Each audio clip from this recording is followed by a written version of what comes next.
আশুরার এই রোজা এটা কতদিন যাবৎ পৃথিবীতে রাখা হচ্ছে? আশুরার রোজার ফজিলত সম্পর্কে আমরা সবাই কম বেশি জানি। নবী করিম সাল্লাল্লাহু আলাইহি সাল্লাম থেকে প্রসিদ্ধ হাদিস রয়েছে, সহিহ মুসলিম বর্ণিত হয়েছে, আবু কাতাদা রাদিয়াল্লাহু তাআলা বর্ণনা করেছেন যে নবীজি ইরশাদ করেছেন, সিয়ামু ইয়াউমি আশুরা আহতাসিবু আলাল্লাহি আন ইউকাফিরাস সানাতাল্লাতী ক্বাবলাহ। আশুরার রোজার ব্যাপারে আল্লাহর প্রতি আমার ধারণা হলো যে এর মাধ্যমে ১ বছর পূর্বের গুনাহ আল্লাহ তাআলা মাফ করে দিবেন। এবং আশুরার এই রোজা এটা কতদিন যাবৎ পৃথিবীতে রাখা হচ্ছে? সেটার উত্তর হলো মুসা আলাইহিস সালামের সময় থেকে রাখা হচ্ছে। তার মানে কয়েক হাজার বছর ধরে এই আশুরার রোজা পৃথিবীতে রাখা হয়। এমন একটা ইবাদত যেটার ধারাবাহিকতা হাজার হাজার বছর। তো এই আশুরার রোজা রাখার গুরুত্ব অপরিসীম। সাহাবায়ে কেরাম নিজেরা তো রাখতেন, নিজেদের বাচ্চাদেরকে পর্যন্ত এই রোজা রাখতে উদ্বুদ্ধ করতেন, যারা রোজা রাখার মতো তাদেরকে, এবং সেই সাথে তাদেরকে খেলনা ইত্যাদি দিয়ে ভুলিয়ে রাখতেন। এটা ছিল নবী সাল্লাল্লাহু আলাইহি ওয়াসাল্লামের সাহাবায়ে কেরামের সুন্নাহ। সেজন্য আশুরার রোজা আমরা রাখার চেষ্টা করবো ইনশাআল্লাহ। এই বছর আশুরার রোজা আমরা কখন রাখবো? সেটার উত্তর হলো, আজ বাংলাদেশে এবং এ অঞ্চলে যেহেতু একদিন পরে চাঁদ দেখা যায় মিডল ইস্টের তুলনায়, সো আমাদের এখানে আজ ৮ই মুহররম। ৮ই মুহররম যেহেতু আজকে সন্ধ্যার পর, অর্থাৎ শুক্রবার সন্ধ্যার পরে ৯ই মুহররম শুরু হয়ে যাবে। আর আশুরার রোজার মধ্যে সবচেয়ে উত্তম হলো ৯ এবং ১০ই মুহররম রোজা রাখা। ১০ মুহররম আশুরার দিন। আশুরা মানেই হলো মুহররমের ১০ তারিখ বা ১০ম দিন। অতএব সেটা তো আছেই। সেটা আগামী রোববার মুহররমের ১০ তারিখ হবে।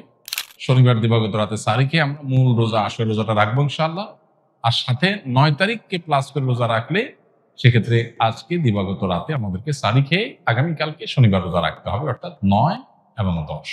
তাহলে শুক্রবার দিবাগত রাত, আজ শুক্রবার দিবাগত রাতে আমরা সারি খেয়ে কালকে রোজা রাখবো ইনশাআল্লাহ। আবার আগামীকাল দিবাগত রাতে সারি খেয়ে তারপরের দিন রোজা রাখবো। তাতে ৯ জিলহজ এবং ১০ জিলহজ দুইটা রোজাই আদায় হয়ে যাবে ইনশাআল্লাহ। কারণ যদি কালকে রোজা রাখা সম্ভব না হয়, তাহলে তিনি শনিবার দিবাগত রাতে খেয়ে রবিবার রোজা রাখবেন, সেটা হবে আশুরার মূল রোজা। আর রবিবার দিবাগত রাতে সারি খেয়ে সোমবার তিনি রোজা রাখবেন, তাতে হবে আপনার ১১ই জিলহজের রোজা। আর সোমবার তো সাপ্তাহিক নফল রোজা আছেই, সেক্ষেত্রে আমরা টানা ৩টা রাখতে পারি। শুক্রবার দিবাগত রাত, শনিবার দিবাগত রাত, এই দুইটা আশুরা। আর রবিবার দিবাগত রাত হলো কিসের? সোমবারের সাপ্তাহিক নফল রোজা। তাহলে টানা ৩টা রোজা হয়ে গেল। আর যদি কেউ একের ভিতর ২ চান, মানে শর্টকাটে, তাহলে সেক্ষেত্রে শনি আর রবি রাখলে রোববারেরটা ডাবল নিয়োগ করতে পারেন। ১১ই মুহররম হিসাবে রোজা, আবার সোমবারের রোজা, দুইটা সব একসাথে পাওয়া যাবে। আর যদি কেউ ৩টা রাখেন তাহলে তার সব বেশি, এটা বলার অপেক্ষা রাখে না। অতএব আশুরার রোজাগুলো আমরা রাখার চেষ্টা করবো ইনশাআল্লাহ। এদিন আল্লাহ রাব্বুল আলামিন মুসা আলাইহিস সালামকে বিজয় দিয়েছেন, সত্যের বিজয় দিয়েছেন। আর অসত্য বা ফেরাউন বাহ্যিকভাবে শক্তিশালী মনে হলেও দীর্ঘদিন অহমিকার সুযোগ আল্লাহ তাআলা ছাড় দিয়ে একটা পর্যায়ে তাকে চরম পরিণতি বরণ করতে বাধ্য করেছে। সেই ঐতিহাসিক দিন আল্লাহ নবী মুসা আলাইহিস সালাম সেটার জন্য আল্লাহর কাছে শুকরিয়া আদায় করে তিনি রোজা রেখেছেন, এবং তার অনুসরণে আমরাও রোজা রাখি। এবং ইহুদিদের রোজার চাইতে আমাদের রোজা যেন ভিন্নতর হয়, সেজন্য আমরা 2টা রোজা রাখি। এবং সেই 2টা রোজার ভিতরে সবচেয়ে উত্তম হয় ৯-১০, ৯-১০ না পারলে ১০-১১, এই 2টা ধাপের রোজা। আর যদি সেটার কোনোটাই সম্ভব না হয়, শুধু একটাই রাখতে পারে, তাহলে 10 তারিখের রোজাটাও রাখা যেতে পারে, যদি অনেক ওলামায়ে কেরাম সেটাকে নিষেধ করেছে। আশুরা উপলক্ষে কি কি আমল করব? আশুরা উপলক্ষে সর্বপ্রথম এবং প্রধান আমল হলো রোজা রাখা, যেটা আমরা এতক্ষণ বললাম। মুহররমের 10 তারিখ এবং তার সাথে 9 তারিখ, এই 2টা রাখা উত্তম। কারণ নবী সাল্লাল্লাহু আলাইহি ওয়াসাল্লাম বলেছেন, যদি আমি আগামী বছর বেঁচে থাকি তাহলে আমি 9-10 রোজা রাখবো। এই জন্য 9-10 রাখাটা উত্তম। এটা নবীজির স্বপ্ন ছিল, আকাঙ্ক্ষা ছিল। আর না হলে 10-11 রোজা রাখা, এটা হলো আশুরার প্রধান আমল। দ্বিতীয়ত, আশুরার এই দিবসের শিক্ষাটা গ্রহণ করা। এটা নিয়ে খুব বেশি আলোচনা হয় না। আলোচনা হয় শুধু আশুরার রোজা নিয়ে, ইতিহাসও আলোচনা হয়, কিন্তু আশুরার চেতনা কি, আশুরার শিক্ষা কি, আশুরা আমাদেরকে কি বার্তা দেয়, সেটা নিয়ে আলোচনা হয় না। সেটা আমরা আজকে আলোচনা করার চেষ্টা করেছি আলহামদুলিল্লাহ।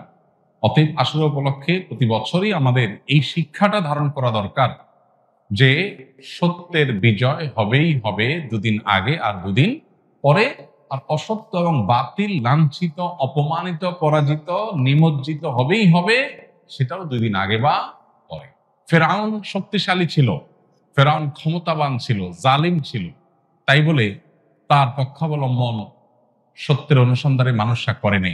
মুসা আলাইহিস সালাম দুর্বল ছিলেন, তার অনুসারী বনী ইসরাঈলও দুর্বল ছিলেন, তারা শোষিত ছিলেন, আর ফেরাউন শোষণকারী ছিল। এই দুইয়ের মধ্যে আল্লাহ তাআলা চূড়ান্ত হাসি, শেষ হাসি, চূড়ান্ত বিজয় এটা দান করেছেন কাকে? মুসা আলাইহিস সালাম। অতএব সত্যের বিজয় হয় 2 দিন আগে আর পরে। এই চেতনা, এই শিক্ষা মাথায় রেখে যদি আমরা চলি, আমরা সত্যের সাথে থাকবো, সেটা দুর্বল হলেও সত্যের সাথে থাকবো, সংখ্যায় কম হলেও। আমি শুধুমাত্র শক্তি, সামর্থ্য, দল, গ্রুপ, মতাদর্শ এগুলো দেখে, জোয়ার দেখে আমি চলবো না, আমি আদর্শের ভিত্তিতে চলবো। এই শিক্ষাটা আমাদেরকে আসলে দিয়ে থাকে। অতএব সেই শিক্ষাটা আমরা ধারণ করার চেষ্টা করবো ইনশাআল্লাহ। আশুরা উপলক্ষে একটা হাদিস, যে হাদিসকে ইমাম তিরমিজি রাহিমাহুল্লাহ বিশুদ্ধ বললেও, হাসান বললেও, অন্য ইমামরা অনেকে জয়ীফ বলেছেন, সেটা হলো এই দিনে আল্লাহ তাআলা আল্লাহর বান্দাদেরকে মাফ করার ইতিহাস আছে। অতএব পরবর্তী জাতিরাও আল্লাহর কাছে তওবা করলে এই দিনে তওবা কবুল হবে, আল্লাহ তওবা করবেন, কবুল করবেন। তো সেই হাদিসের উপর ভিত্তি করে কেউ আল্লাহর কাছে এই দিনে ইস্তেগফার এবং তওবাও করতে পারে, যেহেতু নফল আমল, এটা চাইলে কেউ করতে পারেন। মুহররম আসলেই মুআবিয়া রাদিয়াল্লাহু তাআলা আনহুকে নিয়ে বিভিন্ন আলোচনার জন্ম নেওয়া হয়। হযরত মুআবিয়া রাদিয়াল্লাহু তাআলা কি সাহাবী ছিলেন? মুআবিয়া রাদিয়াল্লাহু তাআলা সাহাবী ছিলেন, এটা নিয়ে তো কোনো প্রশ্ন থাকার সুযোগই নেই। আমরা সবাই জানি তিনি সাহাবী ছিলেন, এবং মুআবিয়া রাদিয়াল্লাহু তাআলা আনহু আমাদের সমস্ত মুসলমানদের কাছে শ্রদ্ধার পাত্র।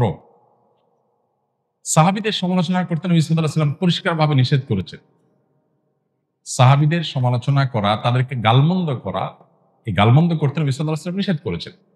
মুআবিয়া রাদিয়াল্লাহু তাআলা আনহু সহ সাহাবা ইকরাম সম্পর্কে আমাদের ধারণা হলো, মানুষ হিসেবে তারা কেউ ভুলের ঊর্ধ্বে নন, তাদের কোনো ব্যক্তিগত ভুল থাকতে পারে। কিন্তু প্রথম কথা হলো, সাহাবীদের ব্যাপারে কোরআন ও সুন্নাহ যে সমস্ত মর্যাদার কথা বলেছে, সেই সমস্ত মর্যাদাগুলোর কারণে তাদেরকে আল্লাহ যদি মাফ করে দেন, আপনি আমি সমালোচনা করার কে? বদর যুদ্ধে অংশগ্রহণকারী সাহাবীদের সম্পর্কে নবী সাল্লাল্লাহু আলাইহি ওয়াসাল্লাম বলেছেন, সহিহ বুখারীতে আসছে, আমালু মা শি'তুম কাদ গাফারাল্লাহু লাকুম, তোমরা যা খুশি করতে পারো, আল্লাহ তোমাদের মাফ করে দিয়েছেন। কত বড় কথা! অতএব সাহাবীদের গালমন্দ করা, নিন্দামন্দ করা জায়েজ নাই। হোসেন রাদিয়াল্লাহু তাআলা আনহুর যে কারবালা ঘটনায় নির্মমভাবে সপরিবারে শাহাদাত বরণ করেছেন, সেটার সাথে মুআবিয়া রাদিয়াল্লাহু তাআলা আনহুর কোনো দায় নেই। অহেতুক অনেকে সেটাকে জড়াবার চেষ্টা করেন। হোসেন রাদিয়াল্লাহু তাআলা আনহুর শাহাদাতের সাথে ইয়াজিদের যে সম্পর্ক, বা ইয়াজিদের বাহিনীর যে সম্পর্ক, সেটাকে মুআবিয়া রাদিয়াল্লাহু তাআলার উপরে দায় চাপানোটা একেবারেই অহেতুক।